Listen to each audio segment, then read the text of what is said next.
Generasi muda atau generasi milenial merupakan salah satu tongkat estafet peradaban dunia ini. Membangun di sini bukan hanya membangun dari sisi jasmani saja, akan tetapi juga dari sisi rohani, yakni menjaga karakter, kepribadian dan kesolehan mereka. Hal ini sangat penting karena di era teknologi yang sangat cepat menyebar ini, hal-hal yang bisa mempengaruhi generasi muda juga sangat cepat menyebar, seperti virus yang tak tampak oleh mata. Generasi muda merupakan salah satu kekuatan suatu umat atau bangsa, betul? Jika generasi muda sehat, maka negara akan kuat. Jika generasi muda berilmu, maka negara akan maju. Dan jika generasi muda beriman, maka negara akan aman.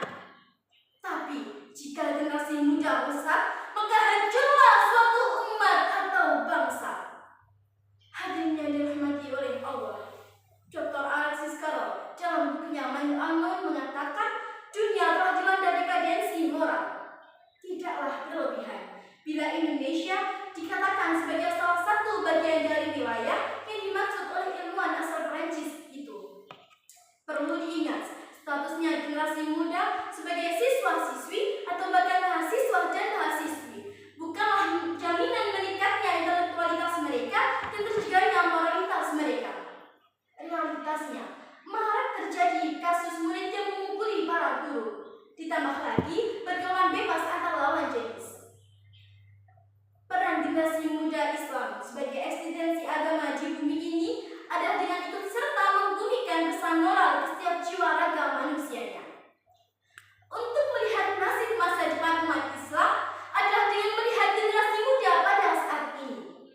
Jika generasi muda moralnya seperti yang tergambarkan dalam Al-Quran, maka masa depan umatnya adalah sangat baik. Sebaliknya, jika generasi muda Islam moralnya jauh dari Al-Quran, maka masa depan umat Islam akan hancur dan hilang di telan masa. Sungguh ironis, banyak sekali generasi muda pada saat ini yang meninggalkan Al-Quran. Mereka tidak bisa membacanya, apalagi menghafal dan mengamalkannya. Hadirin sahabat dai rahimahumullah, telah dicontohkan dalam Al-Quran melalui kisah pemuda Ashabul Kahfi. Mereka memiliki prinsip dan keyakinan yang kuat untuk menolak perintah Raja Tigranes untuk menyembah berhala. 7 pemuda ini rela mengasingkan diri di dalam sebuah gua selama 309 tahun. Kuatnya karakter dan keimanan mereka telah dikisahkan oleh Allah kepada Rasulullah untuk menjadi inspirasi umat Islam dalam mencetak dan menjaga generasi muda. Hal ini termaktub dalam Al-Quran surah Al-Kahfi ayat 13. A'udzu billahi minasyaitonir rajim. Bismillahirrahmanirrahim. Nahnu naqussu 'alaika naba'ahum bil haqq. Innahum fityatun amanu bi rabbihim wa zidnahum huda. Shadaqallahul 'azim. Artinya, aku kisahkan kepadamu Muhammad cerita ini dengan benar.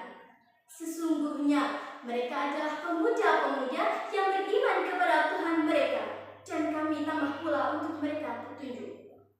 I'tibar dalam cara Ashabul Kahfi tersebut, generasi muda selalu menjadi peran penting di dalamnya. Generasi muda membutuhkan pendidikan Islam progresif untuk membangun karakter bangsa. Transformasi memposisikan Al-Quran secara strategis dalam pendidikan, membaca dan menghafal, memahaminya dan mengamalkannya dalam seluruh aspek kehidupan mereka. Rasulullah SAW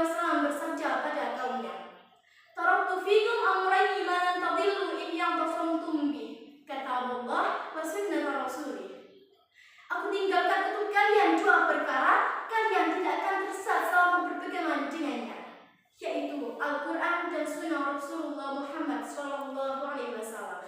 Hadis riwayat Muslim.